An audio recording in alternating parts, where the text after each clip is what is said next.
والسلام على أشرف الأنبياء والمرسلين وعلى آله وأصحابه أجمعين ومن تبعهم بإحسان إلى يوم الدين وبعد. أعوذ بالله من الشيطان الرجيم من همزه ونفخه ونفخه. يوصيكم الله في أولادكم للذكر مثل حظ الأنثيين. الآية. معزز سامعین، آج ہم نماز تراویح میں سورۃ آل عمران کا پونا پارہ مکمل کیا اور ساتھ میں سورۃ النساء کا پاؤ پارہ آج ہم نے مکمل کیا، یعنی کل ملا کر کے چوتھا جز آج نماز تراویح میں پڑھا گیا۔ اللہ سے دعا ہے کہ اللہ رب العزت ہمارے اس قیام کو قبول فرمائے۔ آج کی تراویح میں ایک آیت آپ نے سنی ہوگی، یوصیکم اللہ فی اولادکم۔ یہ آیت نہیں بلکہ میں ایک آیت کا ٹکڑا پڑھ رہا ہوں آپ کے ساتھ۔ ویسے ہم جو سلسلہ آغاز کیے تھے آداب زندگی کا، یہ سلسلہ ہمیں منقطع کرنا پڑ رہا ہے۔ ہم سے کہا گیا ہے کہ جو تراویح پڑھی جائے اس میں سے کسی ایک آیت کا آپ کے سامنے تفسیر کی جائے۔ تو بہرحال مکمل ایک آیت کا بھی 20 منٹ میں حق ادا نہیں ہو سکتا۔ آیت کا اس ٹکڑا یا مکمل آیت بھی اگر ہو سکے تو آپ کے سامنے انشاءاللہ تفسیر کرنے کی کوشش کی جائے گی، مفہوم بتانے کی کوشش کی جائے گی۔ اس کا معنی ہے یوصیکم اللہ فی اولادکم، اللہ تعالی تمہیں تمہاری اولاد کے بارے میں وصیت کرتا ہے۔ للذکر مثل حظ الانثیین، مرد کے لیے دگنا حصہ اور عورت کے لیے ایک حصہ، یعنی مرد کو عورت کا دگنا حصہ ملے گا۔ یہ آیت، اس کو آیت المیراث کہتے ہیں۔ میراث یہ ایک سبجیکٹ ہے، اسلامک ایک سبجیکٹ ہے، دو حصوں پر مشتمل ہے، ایک فقہ پر مشتمل ہے اور دوسرا تطبیق یعنی میتھمیٹکس پر مشتمل ہے۔ اور ایک ایسا علم ہے، ایک ایسا سبجیکٹ ہے جو ہم نے کی اکثریت اس سبجیکٹ سے ناواقف ہے۔ یہ ناواقف ہے، کیسے معلوم ہے ہم کو؟ ناواقف ہے اس طرح معلوم ہے کہ آج ہمارے وراثت سے متعلق مسائل کورٹوں پر چل رہے ہیں۔ یہ اس کا حق چھینا ہے، وہ اس کا حق چھینا ہے، یہ اس کے اوپر کیس ڈالا ہے، وہ اس کے اوپر کیس ڈالا ہے، یہاں تک کہ وہ پیڑھی ختم ہو گئی، پھر اس کے بعد ان کی اولاد آئی، وہ لوگ لڑ رہے ہیں، یہ لوگ لڑ رہے ہیں، اس طرح کورٹ کچوری کے چکریں کاٹ رہے ہیں۔ وجہ کیا ہے؟ ہم اس میراث سبجیکٹ سے ناواقف۔ یہ وراثت کی تقسیم اسلام آنے سے پہلے زمانے جاہلیت میں بھی چلتی تھی۔ زمانے جاہلیت میں بھی میراث دیا جاتا تھا، وراثت دی جاتی تھی، مگر زمانے جاہلیت کی میراث، اس کے اصول اور ضوابط الگ الگ تھے۔ اسلام جو اصول دیے، اسلام جو قاعدے دیے، ویسے قاعدے نہیں تھے، بلکہ زمانے جاہلیت میں یہ کہہ لیں کہ زیادتی ہوتی تھی وراثت۔ زمانے جاہلیت میں دو سبب سے میراث ملتی تھی، ایک نسب سے اور دوسرا سبب سے۔ نسب بولے تو خاندان، پیڑھی سے جو ہے وراثت ملتی تھی۔ کیسے ملتی تھی؟ مثال کے طور پر باپ کا انتقال ہوا، اگر 4 بیٹے ہیں تو سب سے بڑا بیٹا جو ہوگا اس کو پوری نسب، بقیہ بچوں کو نہیں ملے گی۔ یا پھر جو ہے خاندان کا جو بڑا فرد ہے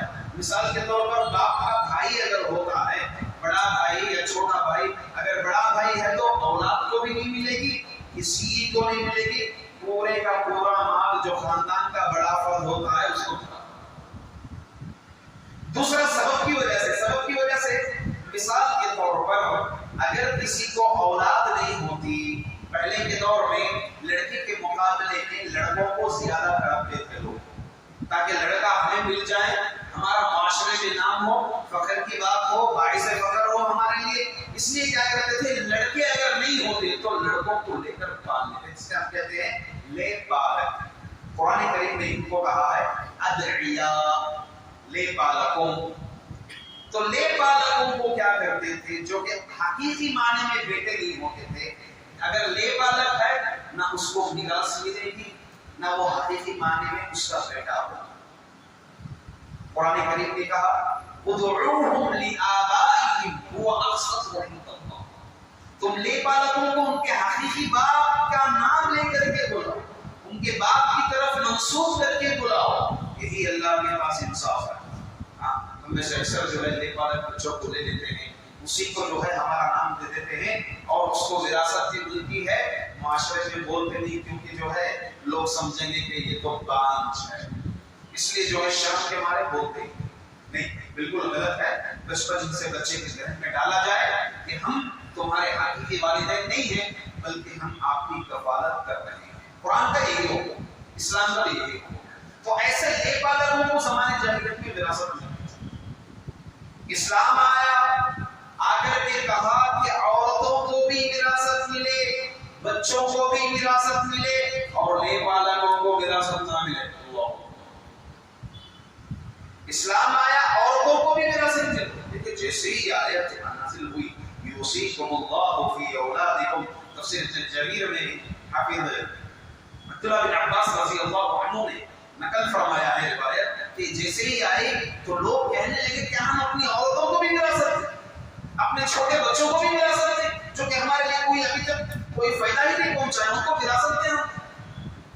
عورتیں اس معاملے میں واقعی اسلام کا بہت احسان ماننا ہے، کیونکہ وہ وراثت سے محروم ہوتی تھی۔ اسلام حقیقی معنی میں ان کو حق دیا ہے، یہ وراثت کا حق عورتوں کو بھی ہے۔ چنانچہ دیکھیں اللہ کے رسول صلی اللہ علیہ وسلم حضرت سعید بن ابی وقاص رضی اللہ عنہ اپنے مرض میں تھے، آخری ایام میں عیادت کے لیے گئے، عیادت کے لیے گئے تو کہا کہ میرے پاس مال ہے، بس ایک بیٹی ہے، میں چاہتا ہوں کہ میرا 2/3 حصہ صدقہ کرنا چاہتا ہوں۔ تو اللہ کے رسول صلی اللہ علیہ وسلم نے کہا میں، پھر انہوں نے کہا کہ میں نصف 1/2 حصہ جو ہے صدقہ کرنا چاہتا ہوں۔ اللہ کے رسول صلی اللہ علیہ وسلم نے کہا نہیں، پھر انہوں نے کہا 1/3 حصہ میں صدقہ کرنا چاہتا ہوں۔ اللہ کے رسول صلی اللہ علیہ وسلم نے کہا الثلث والثلث کثیر، یہ جو 1/3 بھی ہے تھوڑا زیادہ ہی ہے، انک ان تذر ورثتک اغنیاء خیر من ان تذرهم عالة يتکفف الناس، تو اپنے وارث کو مالدار چھوڑے، یعنی اس کو اس کی وراثت ملے، یہ بہتر ہے بجائے اس کے کہ تیرا وارث تیرے مرنے کے بعد دوسروں کے سامنے ہاتھ پھیلائے۔ تو اسلام چاہتا ہے کہ باقاعدہ طور پر بیٹی بھی اگر ہے تو اس کو کیا ملنا چاہیے؟ وراثت ملنا چاہیے۔ مگر ہمارے پاس ایک نظریہ یا ایک ذہن غلط بیٹھ گیا۔ غلط کیا بیٹھ گیا ہے؟ ہمارے عموماً خواتین کیا سمجھتی ہیں جو صحیح معنی میں اسلام کا مطالعہ نہیں کرتے، اسلام میں تو ظلم ہے، یہ کیا مرد کو 2 حصہ عورت کو 1 حصہ؟ سمجھ رہے بھائی آپ لوگ؟ مرد کو 2 حصے، عورت کو 1 حصہ۔ ایک ایگزامپل دیتا ہوں، باپ ہے، باپ مر گیا، ایک بیٹا ایک بیٹی ہے، تو یہاں پر وراثت کیسے تقسیم ہوگی؟ بیٹے کو 2 حصے ملیں گے اور بیٹی کو 1 حصہ ملے گا۔ اب مجھے یہ بتائیے کہ کیا یہ ظلم ہے؟ بولیے آپ لوگ، کیا یہ زیادتی ہے؟ مرد کو 2 حصہ، 2 حصے مل رہا ہے لڑکے کو، لڑکی کو 1 حصہ مل رہا ہے، زیادتی ہے نہیں ہے؟ یہ کیا ہے؟ زیادتی ہے نا؟ لگ رہی زیادتی؟ لگ رہی ہے؟ لگ رہی ہے؟ میں جواب دیتا ہوں، یہ زیادتی نہیں ہے، یہ انصاف ہے۔ پوچھو کیسے؟ بیٹا ہے، بیٹے باپ کے مرنے کے بعد یہاں پر ماں بھی ایگزامپل، ماں کی دیکھ بھالی کون کرے گا؟ اخراجات کون اٹھائے گا؟ بولیے بھائی، بیٹا اٹھائے گا نا۔ پھر وہ شادی کرے گا تو بیوی کی ذمہ داری کون اٹھائے گا؟ بیٹا۔ پھر اس کی اولاد ہوئے گی تو کون ذمہ داری اٹھائے گا؟ بیٹا۔ بیٹی ہے، شادی ہو گئی تو کون اخراجات اٹھائے گا؟ اسے